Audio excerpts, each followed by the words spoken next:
Streaming set up. Let's start recording. Let's go to our YouTube page. We'll bring that over here so I can see the comments so people can talk to me.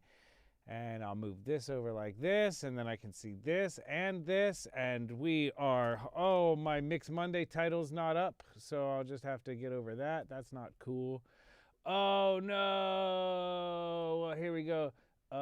Title. Bam. Mix Monday, Mix Monday, Mix Monday, Mix Monday. I could think of about 1,000 things this week that I would rather be doing than Mix Monday. I would rather be doing any of the number of things that I would rather be doing than Mix Monday. But instead, every time I think about not doing Mix Monday, about taking a week off, I think of an 8-year-old girl that I made a promise to. I promised her that whenever feasible, I would make sure that she could watch my Mix Monday live stream that I am presenting here today. Because she said to me, she said, Mr. Greasy, she said, I love everything that you're teaching on Mix Monday. I love all the things that you do. Without you, I could never be a famous engineer. I would grow up to be nothing. And I'll have you know, that little girl, I don't like to drop names, but that little girl, Michelle Obama, you know? So you're welcome, Obama. Mix Monday this Monday, we are going to be working on the song Maneater by Gatsby. It's usually here. Let's listen to it. It's got an intro.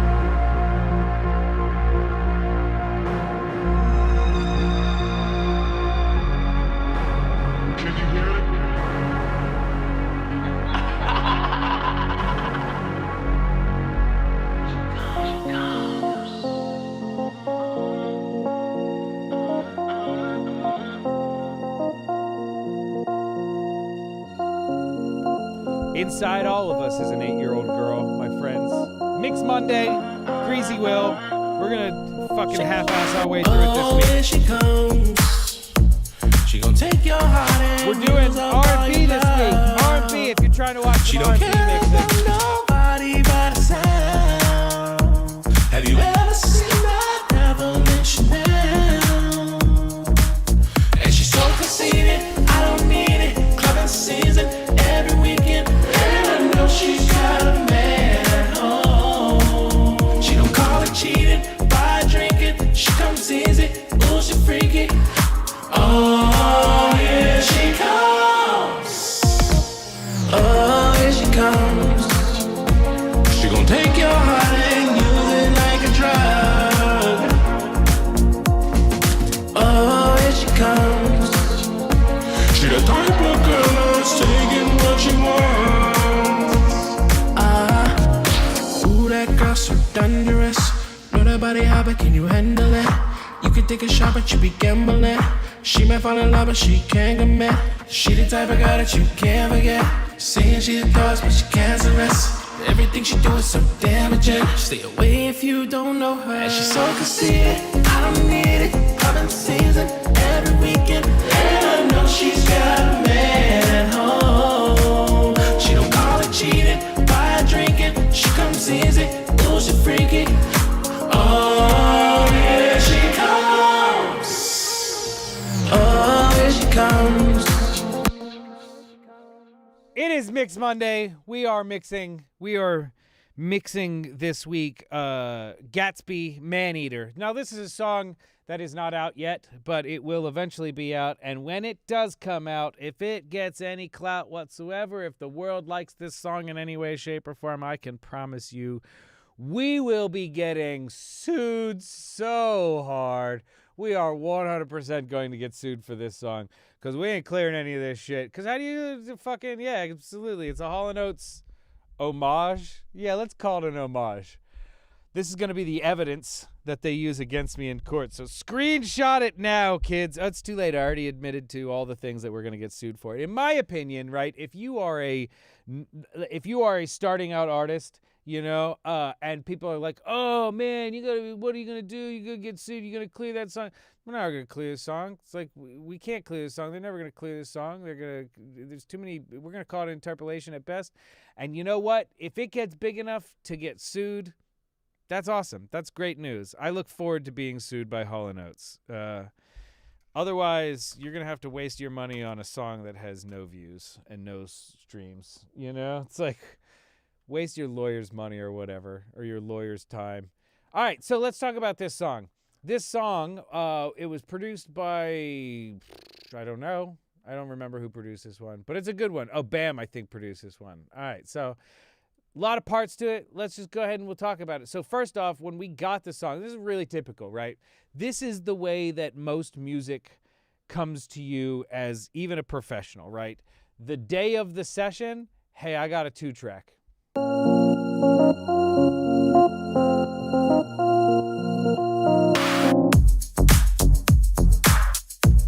Cool, you got a 2-track? I'll work on a 2-track. I don't care. I would love to have all these stems. I'd love to have all these things, right? But even if the final song is just a 2-track, I could probably make it work.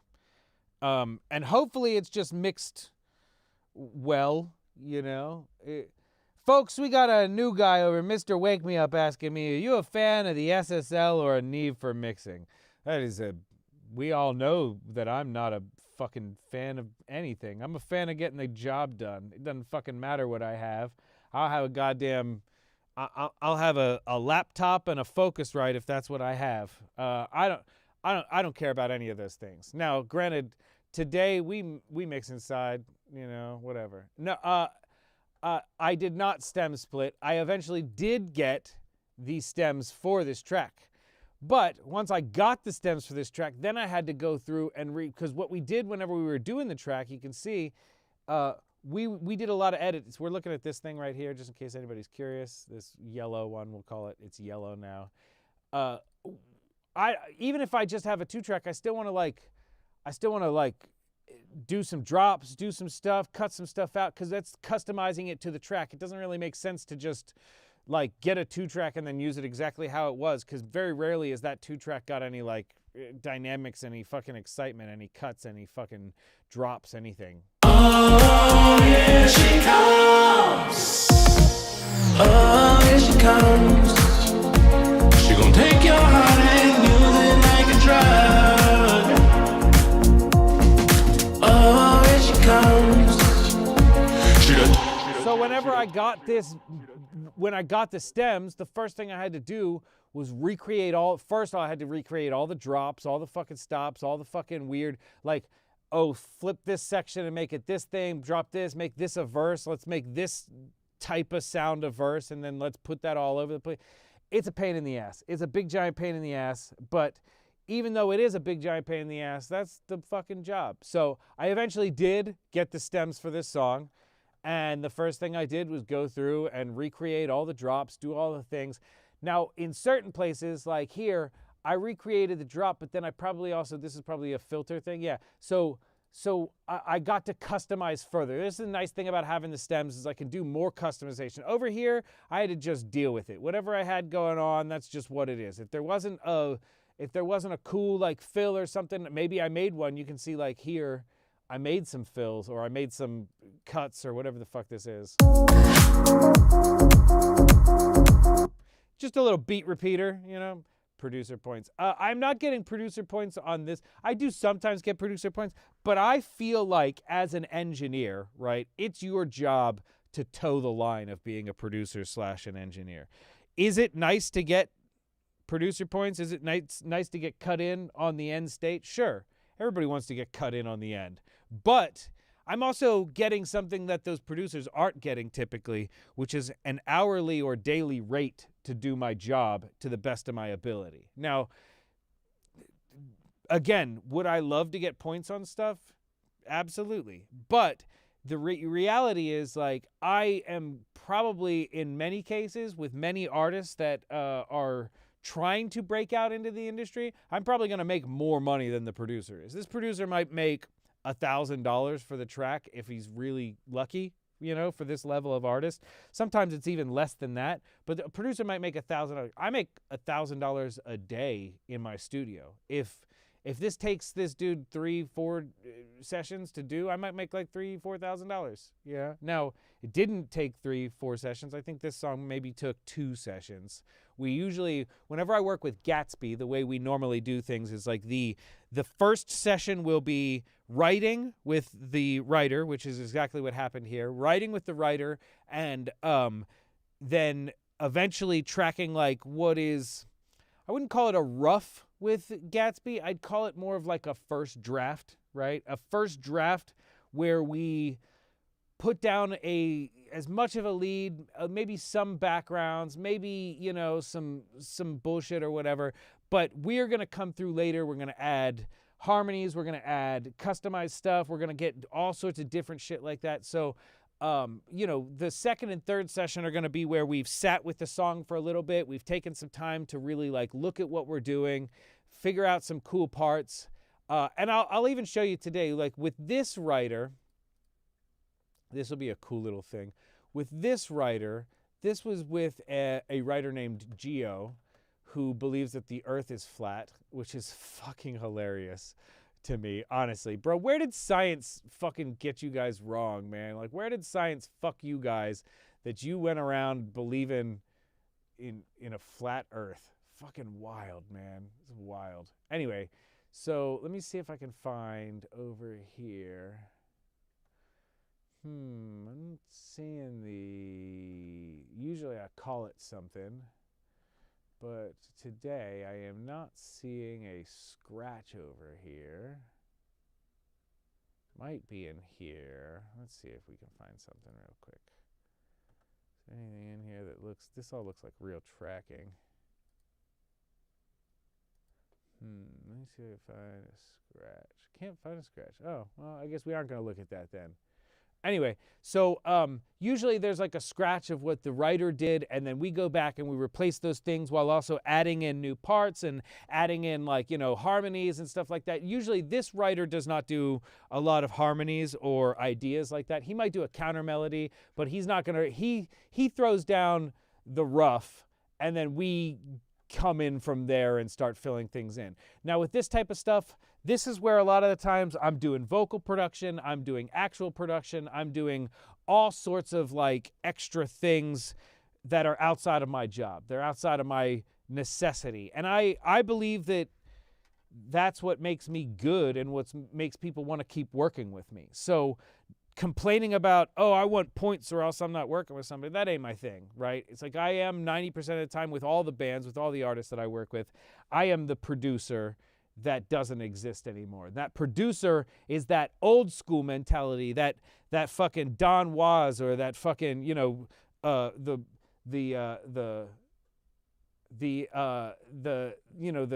Jim Scotts, the fucking Ed Cherneys, the guys who sit down and tell you, yeah, man, I think this song isn't complete yet. We need a little bit more. We need to add some more stuff. We should put something here. We should drop the beat here. We should do these things. We should put, this is the big divide that's happened in the music industry right now, because producer now, and I'm not one of those guys to try and downplay the participation or the results or the contributions of what is today a producer, right? The guy who is actually just the composer. He's just making the beat, right? That I'm not downplaying their contributions to this process. I think that they do something important. I just think that the terminology of those guys calling themselves a producer kind of minimizes the importance of what is now my job, which is the engineer who produces, the engineer who adds a lot to the process, the engineer who tells you you're missing things. This isn't done. The producer isn't going to do a lot of those things. Now, sometimes the producer will send over a beat, and then like after you do the song, he'll ask for the acapella and he'll recompose some stuff and make some things change. But a lot of times we just don't have that anymore. It's just a process that's missing, which is why I think a lot of music today it is kind of flat and boring overall. A lot of the stuff that we have is flat and boring because there's not somebody that goes back into the process later and customizes these things to be more interesting, customizes these parts, these things. Even just the simple thing of like in this song, I added a ton of drops.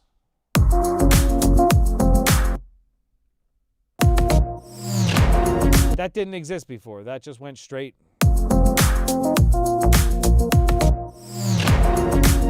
And with this song, let me take this out real quick. With the way that we did this hook. Oh, here she comes. Oh, here she comes. That drop is adding a tremendous amount to this song. This drop is adding so much vibe to this song that if I hadn't done that and the producer didn't like re-customize the beat in any way, it wouldn't be the same to me anyway, in my opinion. Like this is what we used to have was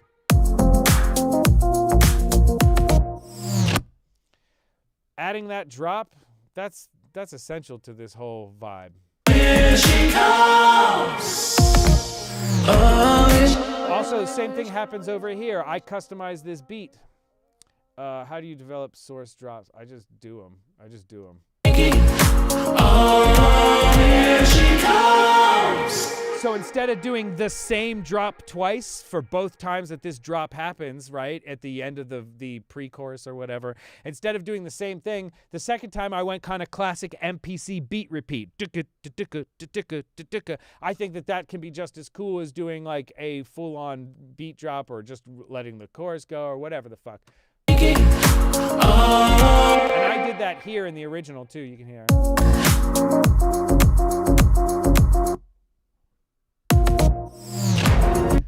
I think that adds a lot of vibe to what's going on to this track. Is it bullshit freaky? Oh, here she comes.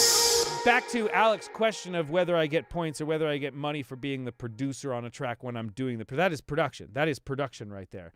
I don't get money for doing that, but I get clients who come back to me all the time. And a lot of times that's the type of shit you need to be thinking about the long term. How do I get to be me? How do I get to be Greasy Will? Well, for years, I always put in the extra time. For years, I put in the extra effort. I did the extra stuff. So when people come to work with me, they love working with me. And that builds up a lot of client trust. And it builds up a lot of, to get to the point where when I worked on Killer Mike's record, there was a lot of decisions that just came down to me and the A&R sitting in the room being like, yo, wouldn't it be dope if we did this? Wouldn't it be dope if we did this? And the trust that you get from being in the room with big names, with big producers, with no ID. No ID knows who I am because I've done now 2 very good records with no ID, 2 records that included a lot of live instruments, a lot of live tracking. And during those times, no time did no ID feel the necessity to micromanage anything that I did. From day 1, minute 1, being in the studio with him, he respected me as an engineer and knew that I would take my responsibility serious and say things. Sometimes it's not saying things. Sometimes it's literally just doing the thing that you know is right. And somebody that good, somebody no ID good, is going to go, oh yeah, I don't need to tell him shit. He takes it like little things. Like I remember the first time we were working together, we had an 808 and a live bass playing together. He noticed right away. I know he noticed it because he mentioned it later just as an aside, like, oh yeah, do the same thing you did on that last version with this one, right? But he noticed that the 808 and the bass are rubbing with each other. They're causing issues because the frequencies between the two of those that need to exist in order for them to both be heard in a song like that, they're gonna cause, that's gonna be a lot of rubs. So I took some of the low end off of the live bass and some of the high end off of the 808 so that when they existed in the same spaces, they weren't having all these same frequency buildups, all right? And then he noticed that and was later like, oh yeah, do that same thing with the bass on this one. I noticed it was a problem here too, which of course I was going to. He's just confirming and everything, but he knows that I'm that level of guy, that's what I'm going to look at. I'm going to like focus on those things and get those things right, even though some people, that's the type of thing some people need to be told, right? that's normal. Maybe it's not just because you didn't notice it, but it's because you literally you might not feel in those situations that that's a move that you can make without somebody giving you the go ahead first off, right? I don't have that problem. I'm just going to go for it. I'd rather be admonished for doing the right thing and know, like, okay, well, this dude just don't want me to do the right things on his music. I'm just let him fucking do his bullshit, micromanage everything, you know? That's how I look at it. And then long term, that's going to be the situation where whenever we do start working on the Killer Mike record and the first day No ID comes in, doesn't know I'm working on it, sees me and goes, oh, cool. I don't need to be here. I don't need to micromanage this process in any way, shape, or form. You already have somebody I know to be good at this job. Walks out of the room and leaves it up to me for a lot of shit. Then everybody trusts me to do even more shit. Everybody trusts me to have even more input than a normal engineer would have. So I would rather have that and get a 6-month record deal with somebody where we're in the studio every single day I'm making good money doing those things because we're working for 6 months straight on my day rate, you know, like that's better than producer points. A producer gets one cut on an album might make like 10 grand, right? I probably made $60,000-$70,000 off of that record. So your job is more of this than, especially as an engineer these days. It is more of this, and the more of this you do, the more of it people will expect you to do. Be the change you wish to see in the industry. If you want to be the engineer that just does shit and everybody trusts in him, you gotta do the shit and make good decisions too. But like, you gotta do the shit because like, I've already built my name as a person who is going to speak up when he thinks something's fucked up, as a person who's going to say, I don't like this or I do like this, as the person who's going to offer their opinion in the session. There's so many times I get asked by people, how do you get to be the guy who even gets to give their opinion? You do it by doing it. You do it by having an opinion and speaking your opinion and not being afraid. At the end of the day, this entire job, this is music and this is art. And that art, that music is an opinion, right? Van Gogh didn't think that he was painting photorealistic paintings, right?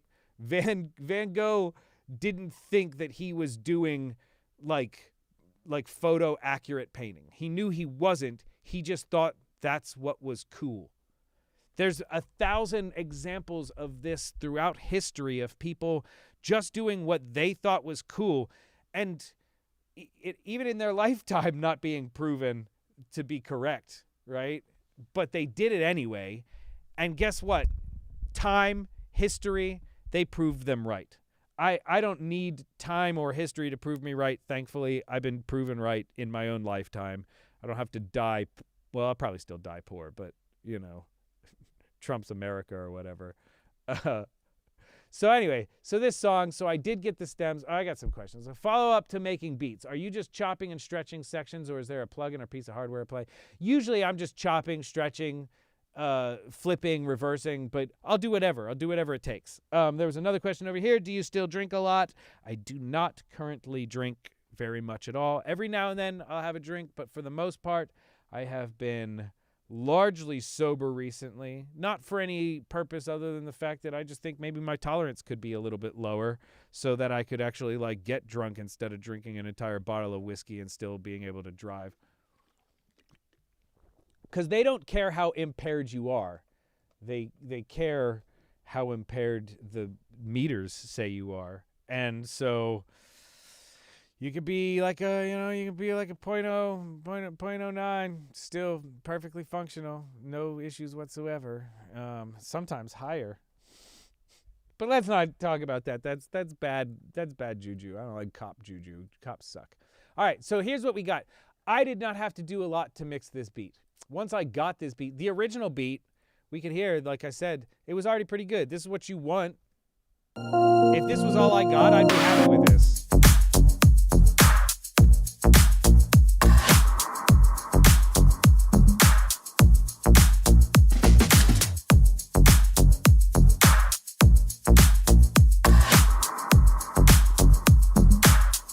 Overall, I consider that a pretty good beat. That's a pretty good beat. it sounds pretty good. All the parts are cool. Like you can hear in like over here. I don't even know where anything is. There's not a lot of crowding. There's not a lot of shit going on that's like an issue. I will come down here real quick. Let's just mute the vocals for the whole track, and we can compare my mix of the beat to his mix of the beat. This is a great little experiment here. This is my mix.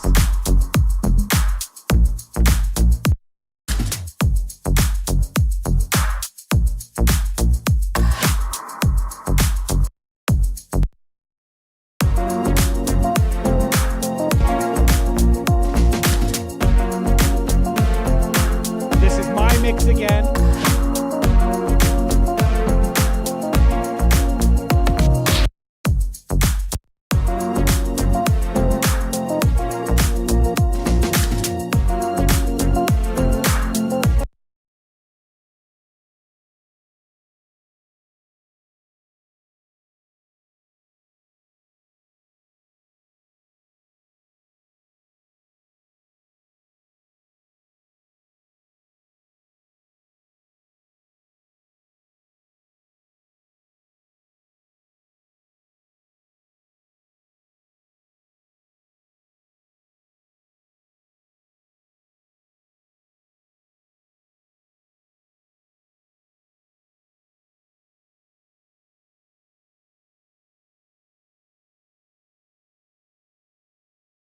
Mic muted. Yeah, I know. It was like, 6 of one, half a dozen of the other. You guys got to get a choice. Anyway, the point is that if you're listening over on YouTube, you probably think that my shit sounds a little bit better than the original mix. I don't really. I think maybe I hit the low end a little harder.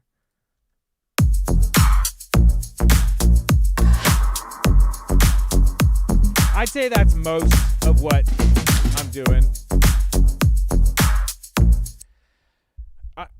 Let's have a moment here where we talk about I should get stuff. You should get a this. You should get a that. You should get a new plugin. You should get a. Honestly, and I know I see what you're saying. You should get adapter AB for seamless AB of your fucking references. Blah blah blah. Bro, there's nothing fucking wrong with soloing and muting a fucking reference. I am so sick. Do you guys know how many fucking plugins I have? Look at my plugin list. These are the EQs. These are just EQs. EQs. Do you know how crazy this is, considering I use maybe 3 fucking EQs? Why do I need to have 6? This is the game that we play. We get convinced we need all this shit. I bought so many fucking plugins in my life. Compressors. Look at these compressors. I use 3 compressors. Fucking pitch shift. Reverbs. Oh my God, I got so many every fucking plugins. You know what I'm sick of doing and I'm sick of advocating for is getting any more fucking plugins. Like, we had so many, we have so many options already. We don't need any more fucking plugins. I'm not buying any more fucking plugins. I'm so sick of this capitalist fucking mentality of not only do we have to buy more plugins and this new one's going to be the thing that fixes your fucking shitty mix. This new one is going to be the thing that makes your seamless A to B fucking, comparisons of your shit. This new one is going to be the one that makes Autotune 7 feel fucking the new thing that's going to save it. I'm just so done. I'm done with the analog conversation too. I'm done with it all. I'm done with, man, there is, I will do more with a Focusrite than most people will do with a studio as good as East West. And I'm so sick of spending any more. You know what's going to fix your mixes? You know what's going to make you a better engineer? Fucking getting better. I still do use the Behringer 88, 82. I'm about to probably move off of it, but I still do use it all the time. Every single fucking session, I use it all the time. I don't care about having anything anymore. Look, I'll show you. I did this entire session with probably like 6 plugins. Pro Q3, 1176, de-esser, saturation. I was just guessing. L1. That's most of my vocal shit. Auto-tune. Done. I don't even know what this is. EQ. Oh, Echo Boy. Echo Boy probably on a lot of my effects. Valhalla on a lot of my effects. Valhalla Reverb, Vintage Verb, that's a $50 plugin. That's probably one of the most used reverb plugins in the entire music industry. You want to stop buying anything? Fucking get those 7 plugins. And you'll never have, I could do an entire mix with, I could certainly do, an entire mix with like stock plugins if I had to. I know I could. I just happen to like the few plugins that I use that are slightly better than stock plugins, like I like the Pro Q3. It has versatility. It has a lot of options that it's all one plugin. That's the only reason I do it. Other than that, man, I don't give a shit about plugins. I'm so done with the plugin rat race. None of those things are making you any better. The Soothe, right? It's like God Particle. You know what those things are all doing? They're gonna be one of those things. I promise you. Every one of those plugins, Soothe, God Particle, any of the isotope stuff. Even though I like a lot of the isotope stuff, you're gonna find yourself 10 years from now, 5 years from now, opening up those old things that you did, and you're gonna. One of those things are going to be like your Soothe is no longer going to be active, so it's not going to work anymore, right? And so you're going to open up these sessions, and Soothe isn't going to be active anymore, and so you're just going to bypass it so that you can hear what was going on, and you're suddenly going to be like, why does this sound so much better? It sounds better because Soothe is ruining your fucking mixes. You're all using them too fucking much, thinking that you need to get rid of resonance frequencies. I've ranted on this so many times, it's ridiculous, but you don't... Dude, resonant frequencies are the thing that make your shit sound good. That's the mix. Like, it's not, I gotta get, every now and then, sure, it sounds fucking cool, but most of the time, you are fucking ruining your mix with these fucking fix-em-all plugins, and you don't even know it. You don't even know why your shit sounds so bad, and you're like, why doesn't it sound like a professional? Because I never fucking been in Manny Marroquin's studio and seen him use Soothe.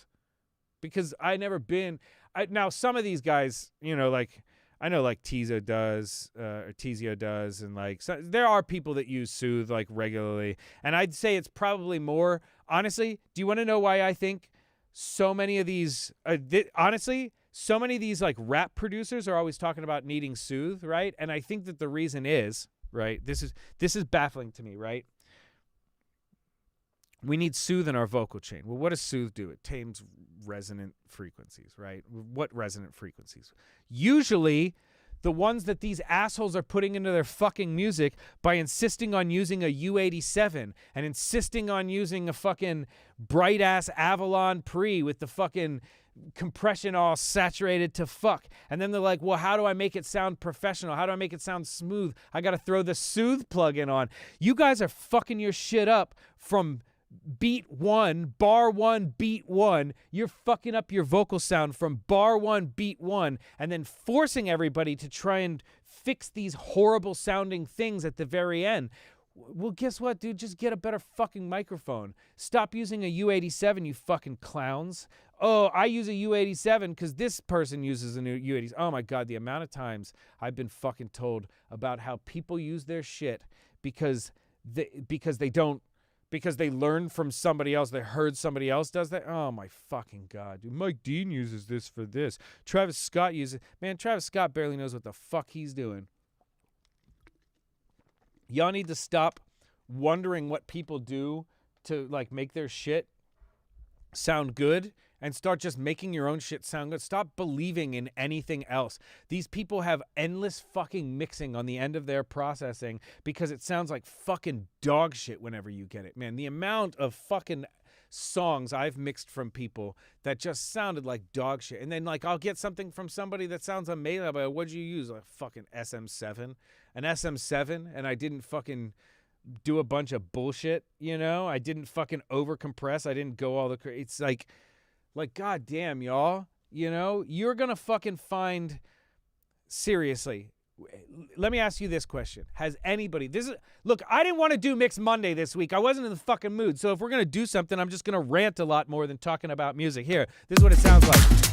All right, back to what I was talking about in my rant, right? I